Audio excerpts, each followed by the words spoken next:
Battle Through the Heavens Prequel, The Legend of YOLO. Chapter 18 Melelang harta langka, sinar matahari cerah tanpa sedikit pun awan di langit. Lobi penginapan itu dingin dan ceria, dengan hanya orang-orang Solo yang menggunakannya untuk sarapan. Sebagian besar pedagang keliling sudah pergi sebelum matahari terbit. Mereka harus melakukan perjalanan lambat dengan karavan mereka, dan mereka harus menjual dagangan mereka ke desa-desa di sepanjang jalan mereka. Paling-paling mereka bisa melakukan perjalanan 20 mil dalam sehari. Jika mereka tidak pergi lebih awal, maka mereka mungkin harus tinggal di luar di pedesaan ketika malam tiba. Bahkan jika mereka terjebak di dekat jalan besar, itu masih sangat berbahaya karena selalu ada laporan tentang binatang sihir menyerang orang. Yao Chen saat ini sedang sarapan di lobi dan melihat sekeliling. Dia tidak melihat siapapun dari komplotan iblis sungu atau pemuda berbaju sulaman. Setelah sarapan, pemilik mengirimnya jatah 10 hari serta peta kasar yang mencakup radius 5.000 mil dari lokasi saat ini. Ada beberapa tempat yang ditandai khusus yang merupakan wilayah dari binatang sihir yang kuat. Jaga diri baik-baik dan semoga sukses. Pemiliknya sangat senang, karena kemarin dia menemukan bahwa ketiga pil pendukung energi sebenarnya dari klannya. Dan bahkan di sekitar sini, mereka masing-masing setidaknya memiliki 200 perak. Dan jika dia menemukan kota yang lebih besar lebih dari 100 mil dari sini, maka dia bisa menjualnya masing-masing seharga 800 perak. Tidak peduli berapa banyak pil yang mengalir keluar dari klannya, itu tidak akan pernah memenuhi permintaan. Bahkan pil pemulihan energi tingkat pertama sulit ditemukan. Kali ini dia sangat diuntungkan. Tetapi, ketika dia hati-hati melihat dahi Yao Chen tidak memiliki tanda anggota klannya, jadi dia menganggap dia adalah murid dari beberapa klan yang kaya dan kuat. Yao Chen sangat membutuhkan peta seperti itu, sehingga dia menerimanya. Menangkupkan tangannya sebagai tanda terima kasih, dia memulai perjalanannya. Melihat peta, dia menemukan bahwa selain tempat berbahaya dari binatang sihir, ada juga tanda untuk berbagai kota dan desa di sekitar tempat ini. Itu bahkan memiliki tanda penginapan di daerah yang sangat terpencil.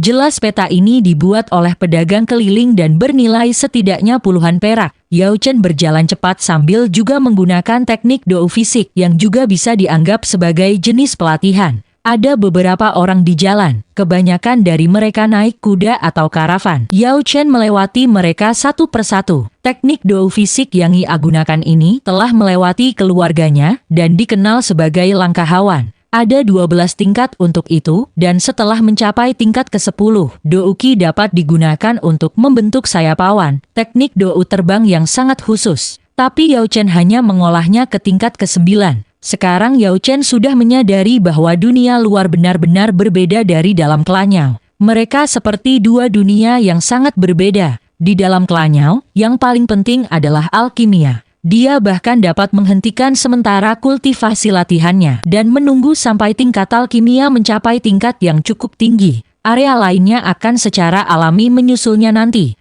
Tapi dunia luar benar-benar fokus pada kekuatan. Kekuatan destruktif sejati, itu yang paling penting. Jika seseorang ingin bertahan hidup sendirian dan memiliki rasa hormat, hanya kekuatan yang menjadi jawabannya. Tanpa kekuatan, tidak ada lagi yang bisa diandalkan. Alkemis adalah sama. Jika alkemis bias dapat ditemukan oleh orang lain, hanya ada satu kesimpulan, mereka akan secara diam-diam ditangkap di penjara dan dipaksa untuk menghabiskan hidup mereka memperbaiki pil. Yao Chen tahu yang paling penting baginya untuk berlatih adalah teknik dou fisik ini. Jika langkahawan bisa dibudidayakan ke tingkat ke-10 dan dia bisa menggunakan sayap awan, maka dia akan jauh lebih cepat ketika melarikan diri dari musuh. Feng Xian yang kemarin hanya menjadi bintang 8 dousi belum memiliki teknik terbang. Sebagai perbandingan, langkahawan tingkat ke-9-nya kurang. 2. Tiba-tiba jaring besar jatuh dari langit. Selus intoko hitam mengelilingi Yao Chen dan menyerang. Dipenuhi dengan kejutan, dia menggunakan langkahawan, menyebabkan tubuhnya berkedip dan menghindari jaring besar. Tapi itu hanya taktik pertama mereka. Jaring besar kedua turun ketika dua dari sosok hitam menyerangnya. Tali di jaring memiliki duri yang dijahit yang jelas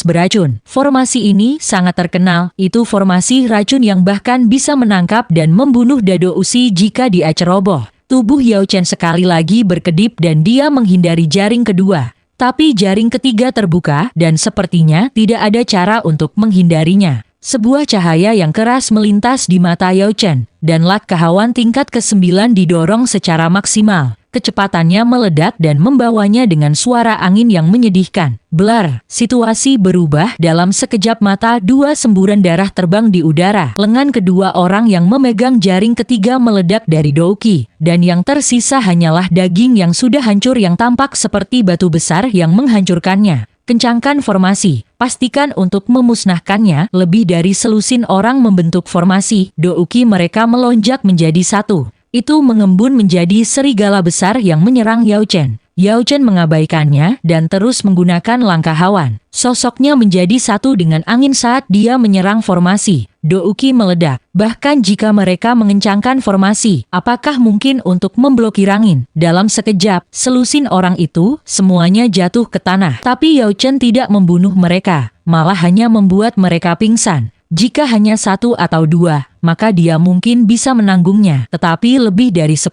hati Yao Chen masih belum memiliki tekad untuk melakukannya. Membunuh satu orang dan membunuh 10 orang sama sekali berbeda. Tapi ini tidak berarti dia akan mengizinkan orang untuk memerintahnya. Kelompok orang ini berasal dari komplotan iblis ungu. Dia telah ditargetkan oleh mereka hanya karena mengungkapkan beberapa pilobat. Orang-orang ini jelas jahat yang tahu berapa banyak orang yang telah dirugikan oleh mereka. Retak, suara retakan berturut-turut terdengar saat Yao Chen mematahkan anggota tubuh semua orang. Dia kemudian menggunakan doukinya untuk mengacaukan para dantian mereka dan secara paksa menghancurkan mereka.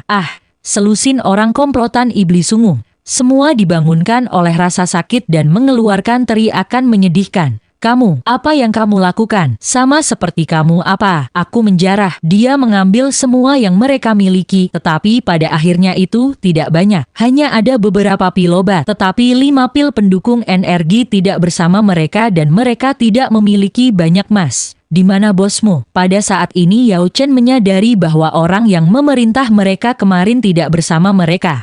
Kamu melumpuhkan doukiku. Jadi bahkan jika aku mati aku tidak akan. Retak, dia langsung menghancurkan pisau bahunya. Tak satu pun dari orang-orang ini akan hidup, meskipun dia tidak secara pribadi memberikan pukulan terakhir. Di hutan belantara ini, memiliki 4 anggota tubuhmu hancur dan doukimu lumpuh hanya bisa mengakibatkan kematianmu. Aku bahkan tidak tertarik, kata Yao Chen dengan acuh tak acuh. Dia melakukan yang terbaik untuk membuat dirinya kejam. Dia ingin membalas dendam. Dia ingin menyelesaikan keinginan terakhir ayahnya. Yao Chen yang lemah dan rapuh di masa lalu pasti tidak bisa menyelesaikannya. Membuang kelompok itu dari jalan, Yao Chen menegaskan tekadnya dan terus maju. Kehidupan 10 orang terus membebani pikirannya, tetapi Yao Chen mengatakan pada dirinya sendiri bahwa lain kali dia pasti akan mengakhiri secara pribadi. Dia akan membunuh mereka semua tanpa harus menggunakan metode bundaran seperti itu. 3 hari kemudian, puncak kota Beladiri. Ini adalah kota besar yang menghabiskan ruang hingga 50 mil. Keluarga yang tak terhitung jumlahnya tinggal di sini dan setiap kekuatan besar dalam 10.000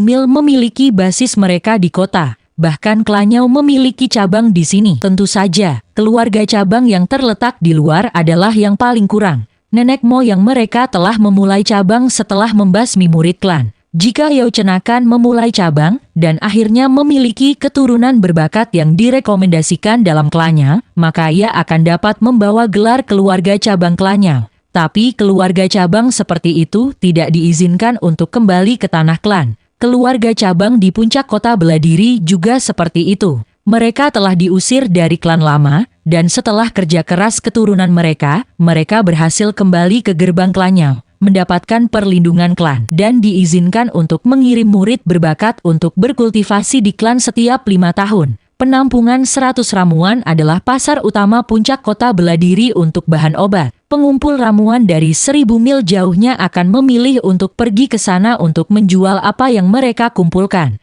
Sebagian besar penjual berada di warung pinggir jalan dan hanya menjual bahan obat pada tingkat bawah atau di bawah tingkat ketiga. Sebagian besar pembeli mereka adalah murid magang alkemis. Selama tahap awal belajar alkimia, guru terbaik adalah pengalaman. Karena bahkan ada cabang Klanyao di dalam kota, Pasti ada lebih banyak alkemis di sini daripada tempat lain, sehingga pasarnya cukup banyak. Saat ini Yao Chen berada di penampungan 100 ramuan membeli bahan obat. Sudah lebih dari sebulan sejak mandi obat terakhirnya. Jadi dia pasti harus membeli bahan-bahannya segera. Namun dia terkejut ketika dia pergi untuk membelinya. Lebih dari 1.000 koin perak dibuang olehnya tanpa 1/10 dari bahan yang diperlukan. Ada juga beberapa bahan utama tingkat lebih tinggi yang bahkan tidak dijual di sana dan hanya dapat ditemukan di lelang. Kecuali penjual tidak tahu nilainya, bahan di atas tingkat ketiga tidak akan dibawa keluar untuk dijual di sini. Sebaliknya mereka akan ditempatkan di pelelangan. Ini juga disebabkan oleh fakta bahwa ada banyak alkemis di dalam kota dan bahkan ada keluarga cabang klannya. Dalam asosiasi alkemis juga beberapa alkemis bahwa berbagai kekuatan memelihara.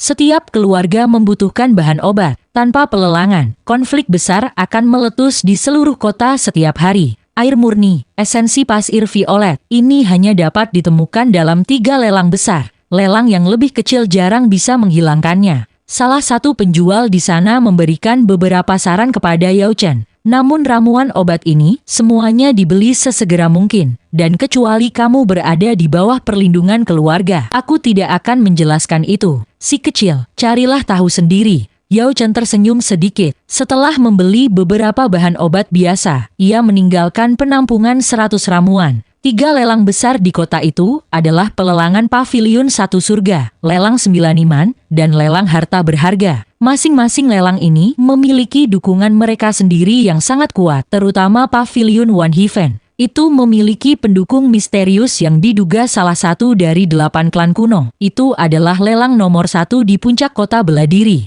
Yao Chen tidak memilih Paviliun 1 Surga, dan dia juga tidak memilih lelang 9 iman, yang sangat terkait dengan keluarga cabang Klanyao di sini. Sebaliknya dia pergi ke lelang harta berharga, kekuatan yang asli ke kota. Dia tidak segera pergi ke sana. Pertama ia membeli jubah hitam yang sangat umum dan menutupi wajahnya. Ketika dia pergi ke sana dan akan masuk, seorang penyambut dari rumah lelang mendatanginya. Maaf, apakah Anda di sini untuk membeli atau menjual? Jual. Yao Chen menurunkan nada ketika dia berbicara, sehingga dia terdengar seperti pria paruh baya. Ini tidak terlalu sulit untuk dilakukan, karena hanya dengan sedikit kontrol atas doukinya, dia bahkan bisa terdengar seperti wanita jika dia mau. Bahkan para ahli bisa tertipu dengan trik kecil ini. Silakan datang ke sini. Penyambut mengantar Yao Chen menuju jalan tertentu. Jelas ada banyak orang seperti Yao Chen yang menyembunyikan wajah mereka untuk menjual barang-barang, dan rumah lelang secara alami memiliki prosedur dan jaminan mereka sendiri. Di dalamnya ada 6 penjaga lapis baja yang melepaskan aura yang kuat.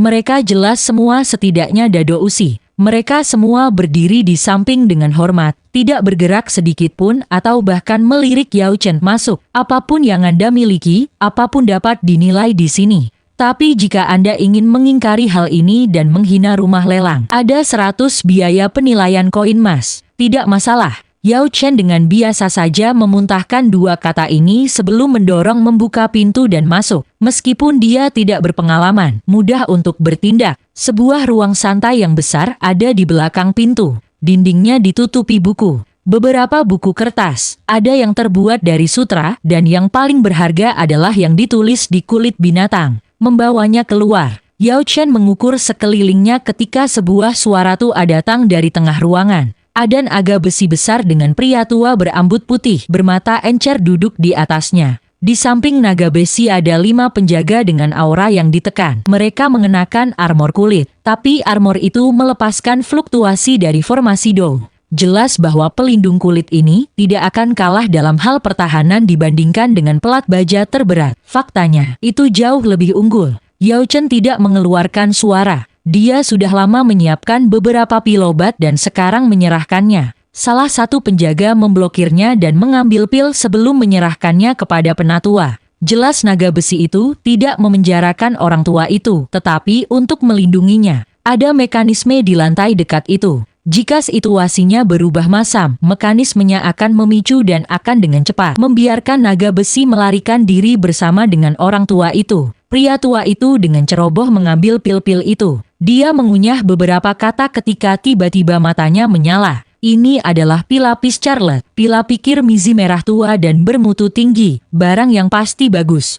Ini adalah pil pemulihan kehidupan yang dapat dengan cepat memulihkan Douki dan memiliki efek yang kuat pada darah yang membandel serta melindungi organ-organ dalam. Kelas 3 tingkat tinggi. Satu demi satu pil dinilai oleh lelak itu sampai ia mencapai pil terakhir. Baru kemudian dia mengangkat kepalanya dan melihat lebih dekat pada Yao Chen. Kamu benar-benar ingin menjual pil ini hari ini? Ya, Yao Chen mengangguk. Kita bisa membahasnya lagi. Hari ini lelang sebagian besar untuk pedagang biasa. Jika kami tiba-tiba menjualnya, kami mungkin akan berakhir dengan orang-orang bergandengan tangan untuk menekan harga. Yao Chen tetap diam, menggunakan tatapannya untuk menunjukkan bahwa dia membutuhkan lebih banyak informasi. Jika Anda mau, kami dapat membeli pil ini secara internal dan memastikan harganya adil. Jika harga lelang lebih tinggi, kami akan membuat perbedaan. Jika harga lelang lebih rendah, maka kami hanya akan menerima kerugiannya. Sejujurnya, pil-pil ini semuanya berkualitas tinggi dan jarang terlihat di pasaran. Kapanpun salah satu dari pil ini muncul, itu menyebabkan pertarungan besar untuk itu.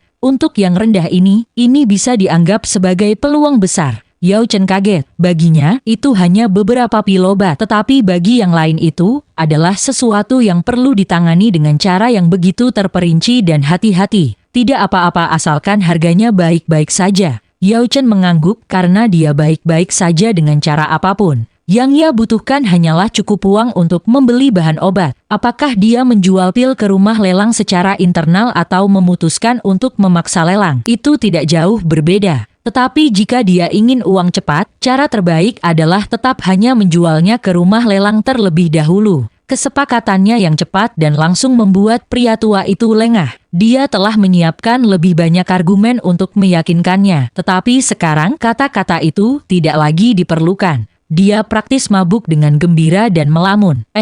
Batuk ringan Yao Chen menunjukkan dia ingin membicarakan harganya. Benar, harga berharga seperti itu di luar nilai pasar. Biasanya mereka akan ditukar dengan barang berharga lainnya. Apakah tamu menginginkan uang atau harta sebagai imbalan? Yao Chen memikirkannya. Langsung mendapatkan ramuan obat akan lebih baik sehingga ia bisa mandi ulang obat. Itu akan sangat membantu kultivasinya. Berjalan ke samping, ia menuliskan daftar bahan obat. Dengan menggunakan suara lelaki setengah baya, dia berkata, "Saya ingin sebanyak mungkin bahan obat ini." Orang tua itu menerima daftar itu dan perasaan aneh muncul dalam dirinya. Bahan-bahan ini hanya beberapa yang langka, dan mayoritas tidak dapat dianggap terlalu berharga. Selama Anda memiliki saluran yang tepat, Anda bisa mendapatkan sebanyak mungkin dari yang Anda inginkan. Tentu saja tanpa saluran-saluran itu, bukan hal yang mudah untuk mendapatkannya. Namun, seorang alkemis yang mampu memperbaiki pil obat tingkat ketiga untuk dilelang bagaimana mungkin dia tidak memiliki saluran seperti itu, kecuali kalau pria tua itu tiba-tiba melompat dan sebuah ide datang kepadanya. Tidak masalah, dia memikirkannya lagi sebelum berkata, "Saya ingin menginvestasikan tamu untuk beristirahat sejenak. Simpan pil Anda untuk saat ini. Pengawas, bawa tamu terhormat ini ke ruang istimewa." Yao Chen mengangguk dan mengambil kembali pil obatnya. Dia kemudian mengikuti seorang gadis berjubah putih yang cantik pergi. Ketika Yao Chen pergi, pria tua itu segera melompat, menekan beberapa tombol di samping. Dia berjalan keluar dari naga besi. Semua penjaga mulai dan bergegas ke sisinya untuk melindunginya. "Feng Tua, kamu. Apa yang Anda takutkan? Cepat, batalkan sisa jadwal penilaian saya dan panggil pemilik lelang. Kemudian siapkan bahan-bahan dalam daftar ini. Keluarkan setengah dari apa yang kita miliki di penyimpanan. Kepala keluarga, percepat." "Siap." Salah satu penjaga bergegas keluar. Penjaga lainnya menjadi lebih berhati-hati. Ini adalah wilayahnya sendiri, tetapi dia masih khawatir. Jelas pelelangan besar merupakan bahaya besar di dalam dan dari dirinya sendiri. Bahkan di sini, di markasnya sendiri, dia tidak dianggap aman. Hanya dalam waktu singkat, kepala keluarga Feng, seorang pria paruh baya yang berpendidikan, bergegas ke ruang tunggu. Paman Feng, apa yang terjadi? Ada seseorang yang mungkin menjadi solusi bagi krisis kita saat ini. Sangat pasti, seorang alkemis di puncak kota bela diri yang tidak memiliki saluran sendiri dan orang yang kuat. Matanya berbinar. Apakah kamu yakin Paman Feng? Kami pasti harus berjuang untuk kesempatan ini. Dia baru saja mengeluarkan beberapa pil obat yang bisa menyebabkan keributan besar. Jika kita dapat membentuk hubungan yang baik dengannya, maka kita pasti dapat menstabilkan militer kita pada waktu itu dan kita akan dapat. Uhuk. Paman Feng berhenti di tengah jalan. Wajahnya memerah dan mulai batuk tanpa sadar. Tuan Feng buru-buru pergi untuk mendukungnya. Paman Feng, jangan khawatir tentang aku. Saya tidak akan mati. Selama kita bisa menstabilkan dalam waktu singkat ini dan para murid keluarga masuk ke posisi, itu akan menjadi waktu kita untuk memindahkan bidak catur. Tuan Feng mengarahkan pandangannya ke penjaga dan dengan erat mengepalkan tangannya. Benar, selama kita menghadapi badai ini, parasit yang ingin mengambil bagian dari kita pasti tidak akan mendapatkan apa-apa. Untuk memenangkannya membutuhkan kekuasaan yang sah dari tuan rumah untuk menggunakan cadangan kita. Jika dia mengeluarkan pil seperti yang dia bawa hari ini beberapa kali lagi, kita akan bisa sembuh. Aku akan segera pergi melakukan persiapan. Cadangan itu dimaksudkan untuk saat seperti ini. Tidak peduli orang macam apa alkemis ini. Selama dia bisa membantu mereka bertahan hidup itu akan baik-baik saja. Menggunakan sedikit sumber daya tidak masalah. Saat ini Yao Chen sedang duduk diam di dalam ruang istimewa. Keharuman teh memenuhi ruangan ketika gadis berjubah putih yang membawanya ke sini telah dengan elegan menenggelamkan beberapa. Setiap gerakannya dilakukan dengan sempurna. Yao Chen menarik napas dalam-dalam. Dia sebenarnya masih gelisah karena dia tidak tahu mengapa dia diundang ke ruang istimewa ini. Tidak peduli betapa berharganya pasangan pilobat tingkat ketiga, mereka tidak akan menyebabkan keributan seperti itu. Tetapi pada saat ini dan dalam situasi ini, dia hanya bisa mengikuti apa yang mereka inginkan. Selalu ada jalan keluar jika dia membutuhkannya. Dia mungkin juga menghargai kinerja keterampilan gadis itu dengan teh. Ahliannya bukan hanya tentang rasa teh. Setiap gerakannya yang sempurna sambil membuat teh membentuk permainan anggun. Membiarkan kecantikannya meresap ke dalam teh sehingga benar-benar bisa dinikmati. Yao Chen tidak benar-benar memahami kecantikan seperti itu, tetapi ibunya pernah mengatakan kepadanya beberapa hal dan sekarang hatinya sedikit bergerak saat dia menonton. Itu sebenarnya memiliki beberapa kesamaan dengan alkimia. Pikiran yang berani tiba-tiba melompat ke kepalanya. Mungkin bahkan langit dan bumi bisa menjadi pil. Seseorang mengetuk pintu ke ruang istimewa dan masuk. Salah satu penjaga yang dia lihat saat itu dengan hormat memberi hormat kepadanya. Tamu yang terhormat, ramuan obat yang Anda minta sudah disiapkan dengan benar. Bagus sekali. Yao Chen berdiri dan melakukan yang terbaik untuk menutupi dirinya di udara para tetua yang dia lihat di kelanyang. Di sini, penjaga membawa Yao Chen ke gudang rumah lelang. Ada keamanan yang sangat ketat di sana. Para penjaga di sini memiliki aura yang kuat yang menyebabkan hati orang-orang melompat. Tapi di mata Yao Chen itu lemah. Di gudang kelanyau, semua penjaga setidaknya di level Douling. Apalagi ada setidaknya satu komandan Douwang. Selain itu, ini hanya untuk bahan-bahan yang bisa dihubungi oleh keluarga cabang yang menurun seperti Yao Chen. Penjaga gudang inti semua pada tingkat kekuatan yang sama dengan para penatua. Pada saat ini, kepala keluarga Feng berjalan keluar dari dalam gudang. Haha, aku dipanggil Feng Xiangtie. Saya bertanya-tanya apa nama keluarga tamu terhormat ini. Chen, jawabnya dengan bersahaja. Oh, saudara Chen, silakan datang ke sini. Apakah saudara Chen seorang alkemis? Di balik penutup jubah hitamnya, wajah Yao Chen berubah kaku. Bagaimana dia tahu bahwa dia adalah seorang alkemis? Haha, ketika saya melihat saudara Chen membeli begitu banyak bahan obat dana 1000, tapi douki dari tubuh Anda, saya kira seharusnya ini pertama kalinya saudara Chen datang ke puncak kota bela diri kan? Berapa lama Anda berencana untuk tinggal? Mungkin beberapa hari, mungkin sebulan. Saya tidak yakin. Tatapan Feng Xiangtie melintas. Jika dia tidak yakin, maka ada ruang untuk diskusi. Dia langsung berkata, sebenarnya diri rendahan ini sedang mencari seorang alkemis untuk bekerja sama. Jika saudara Chen ingin, saya bisa membeli semua pil yang disuling kakak Chen dengan harga tinggi. Yao Chen mulai, jadi dia benar-benar mencari pil obat. Dia sudah lama mendengar bahwa pilobat sangat diminati di luar klannya dan bahwa alkemis memiliki status tinggi. Tetapi di klannya, hampir semua orang tahu alkimia dan alkemis di bawah tingkat kelima tidak memiliki status. Baiklah, Yao Chen setuju. Tapi aku hanya akan menjual pilobat di bawah tingkat keempat. Tidak ada masalah. Sebenarnya, semakin biasa pil itu semakin baik. Misalnya, pilobat penyembuhan, jika dibawa ke pelelangan, dalam hal apapun. Pil apapun yang disuling saudara lelaki cenakan dibeli oleh saya dengan harga tinggi. Jika ada pilobat tingkat keempat, diri rendah ini akan menggunakan bahan obat kelas atas untuk menukarnya. Feng Xiangti mengeluarkan daftar dan menyerahkannya kepada Yao Chen.